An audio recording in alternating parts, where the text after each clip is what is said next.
Salam dəyərli müəllimlər, xoş gördük hər birinizi yenidən. Bu gün MİQ və sertifikasiya imtahanına hazırlaşan ibtidai sinif müəllimlər üçün riyaziyyat fənnindən kəsr məsələləri mövzusuna aid düşündürücü sualların izahına baxacağıq. Burada düşündürücülük biraz nisbi xarakter daşıyır. Bəzi müəllimlər deyə bilər ki, müəllim, mənim üçün asan idi. Bəzi müəllimlər deyə bilər, müəllim, mənim üçün çox çətin idi. Amma ümumən götürsək, indiyə qədər olan bu kəsr məsələlərlə bağlı olan testləri analiz eləsək, imtahanda olan testləri analiz eləsək, bu suallar həmin suallara nisbətən düşündürücü testlərdir, bəli. Çünki müdavim bəzən 16-nın 2də 1 hissəsi, üstəgəl üstə bu tipli suallardan o tərəfə keçmir. Amma hər dəfə demişəm ki, hər mövzu ilə bağlı asan, orta suallarla yanaşı proqram daxilində çətin və düşündürücü suallarla da işləmə vərdişiniz olmalıdır ki, imtahanda nə cür sual düşsün, onun ötəsindən gələsiniz. Yoxsa siz 16-nın 2də 1 hissəsini tapın və ya 14-ün 7də 2 hissəsi, 15-in 5də 3 hissəsinə nə qədər azdır, nə qədər çoxdur. Bu tipli sualla bağlı 1000 dənə də sual işləyin. Sizdə bu bir dəyişiklik eləməyəcək. Ona görə çalışın hər mövzu ilə bağlı ən fərqli suallarla işləməyi də vərdiş eləyəsiniz. Və keçək suallarımızın izahına. Məsələnin quruluşunda da, bax görürsünüz, bu formada məsələlər artıq təqdim olunur. Quruluşu böyük, həcmi böyük, belə qarşısında bəndlər olan və s.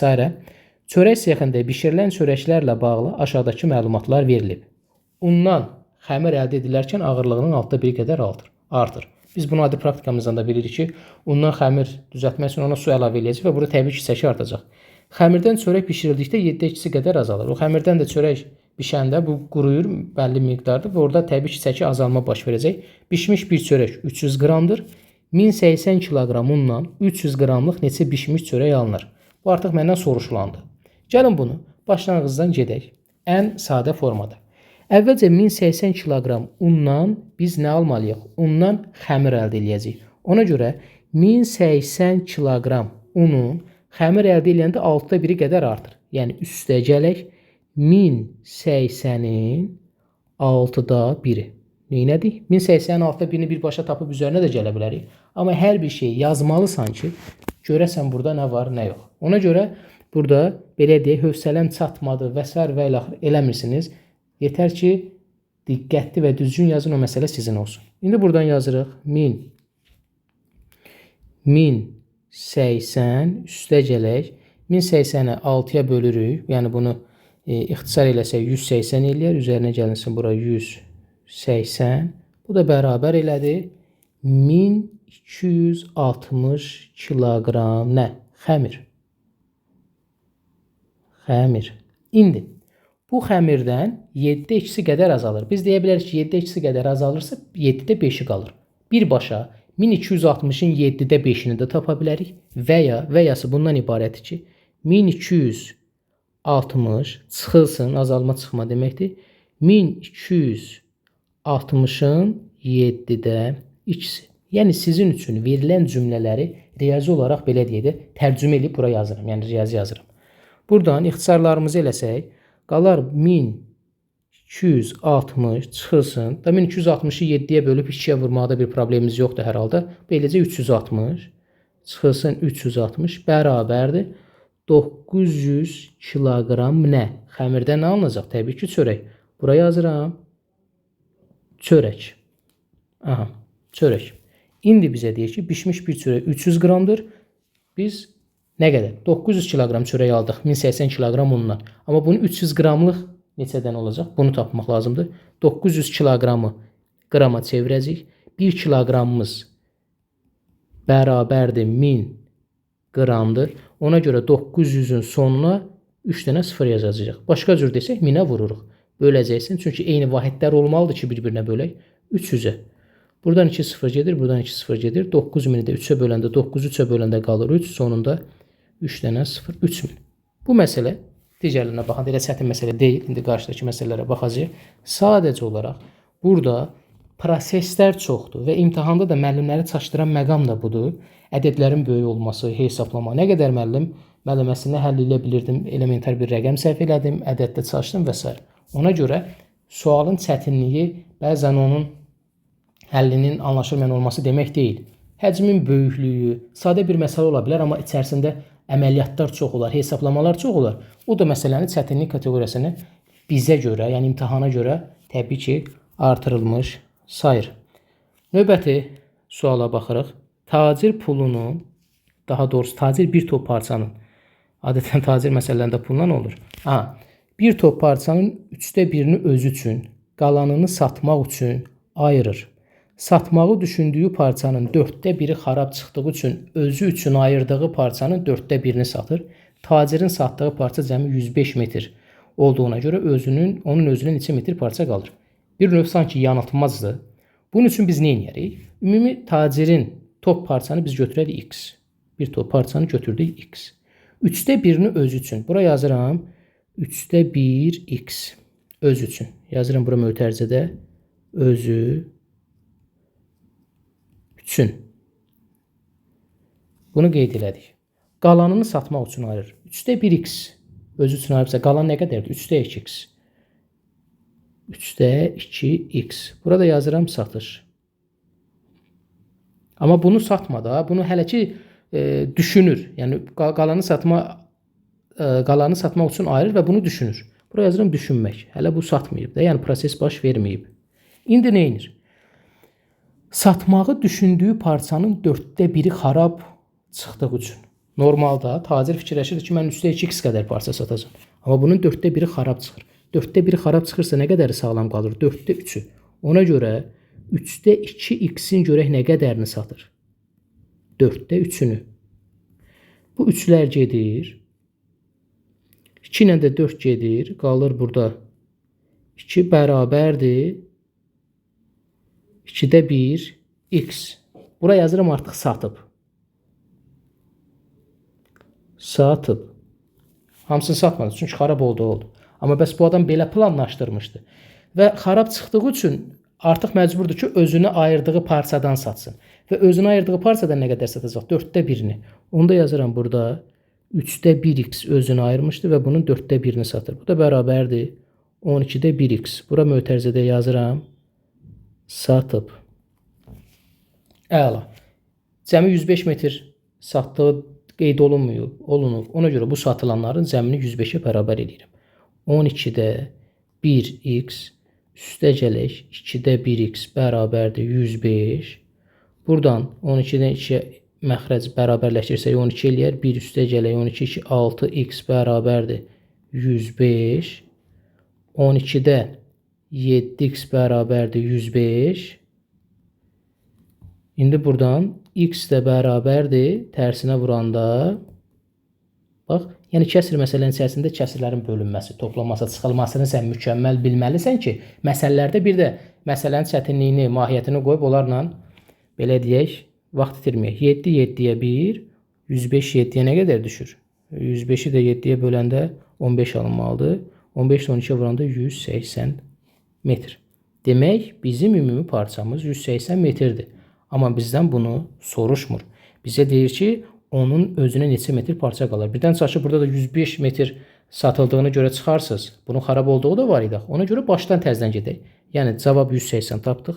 Amma 180 tapandan sonra işimiz bitmir. Baxın məsələnin gözəlliyinə. Nə edəcəyik? Bunun normalda bu 180-in özü üçün ayırdığı nə qədər idi? 3/1x. Yazıram bura 180 vurulsun 3/1 bərabər 60. Amma 60-ı özü üçün ayırmışdı. Amma hamısını özü istifadə eləmədi axı. Neynədir bunun? 4/1-i xarab olduğu üçün 4/1-ni satdı. 60-ın 4/1-ni də satırıq.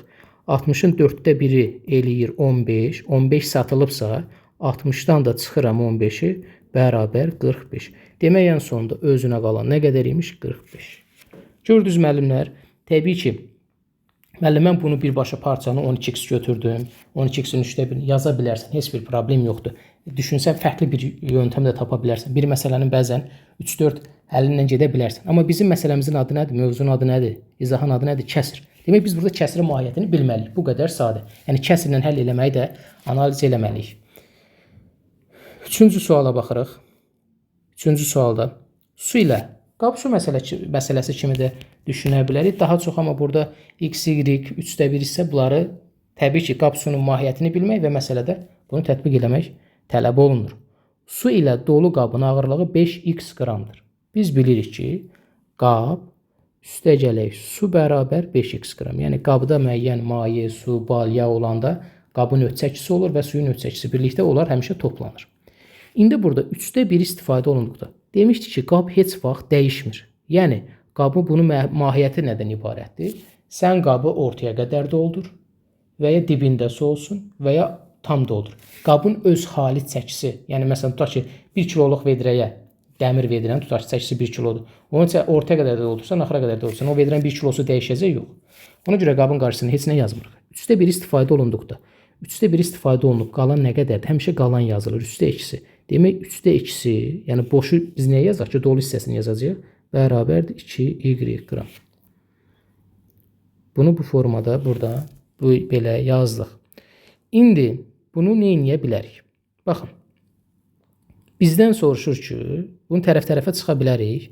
Tərəf-tərəfə bunu rahatlıqla çıxa bilərik. Tərəf-tərəfə çıxanda alınacaq nə? Qablar gedir. Buradan qablar gedəcək.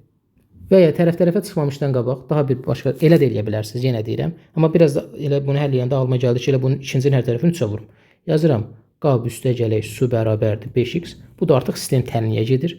Bunun hər tərəfini, ikincinin hər tərəfini 3-ə vursaq 3 qab üstə gələk 2 su bərabər 6 nə? Y. Aha. Sadə bir sistem tənlidir. Bizdən nəyi soruşur? Boş qabın ağırlığı. Mən Q hərfini tapmalıyım. Yəni Q, qabı tapmalıyım. Qabı tapmaq üçün nə etməliyəm? Nələr yoxa çıxmalıdır? S-lər yoxa çıxmalıdır. Onda birincinin hər tərəfini 2-yə vuraq. Birincinin hər tərəfini 2-yə vursaq, görün necə rahat. 2 qab üstə gələk 2 su bərabərdir 10x. Bura yazacağım 3 qab üstə gələk 2 su bərabər 6y. Məqsəd, yəni suların yoxa çıxmalıdır. Tərəf-tərəfə çıxanda 2 sular gedir. 3 qabdan 2 qab çıxanda elə 1 qab bərabər 6y aşağıdan yuxarına çıxmışsa hər tərəfdə aşağıdan yuxarına çıxacaq. 6y çıxılsın 10x-ə. Qab bərabərdir 6y çıxılsın 10x. Belə bir cavab harda var dəyərli müəllimlər? C variantında. Növbəti vacib bir məsələ, həlli də maraqlıdır və digərlərinin də biraz çətinlik sayıla bilər. Bir torbadakı qozları Murad, Yunus və Kərim aşağıdakı kimi paylaşırlar. Murad torbadakı qozların 4də 1-dən 4 dənə çox, Kərim qalan qozların 4də 1-dən 4 dənə çox, Yunus isə ən son qalan qozların yarısından 10 dənə çox götürür və torbada qoz qalmır. Kərimin götürdüyü qozların sayı, rəqəmləri cəmi neçədir? Baxın, bunu başlanğıcdan gedə bilərik və cavabı da doğru alacaqsınız. Sadəcə bir A4 vərəqə olacaq. Hər dəfə x 4də 1x üstə gəl 4, sonra qalan deyəndə ondan 10-a çıx, çox uzun olur. Burada biraz hardan getmək bizə köməklik göstərər.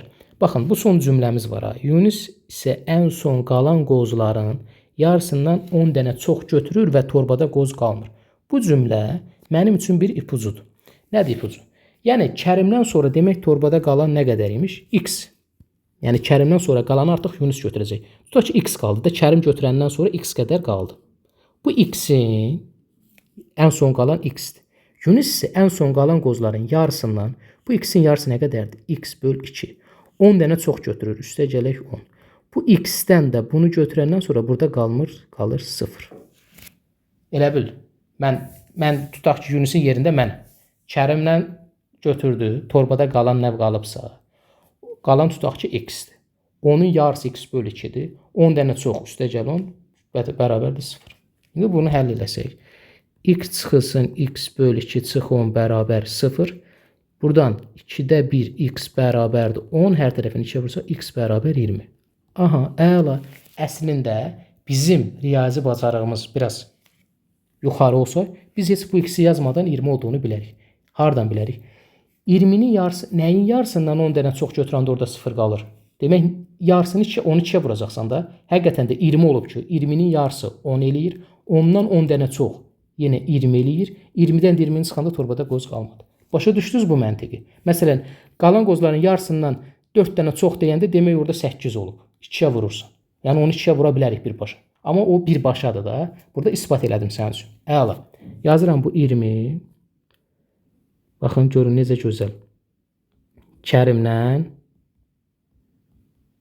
Kərimdən sonra qalan.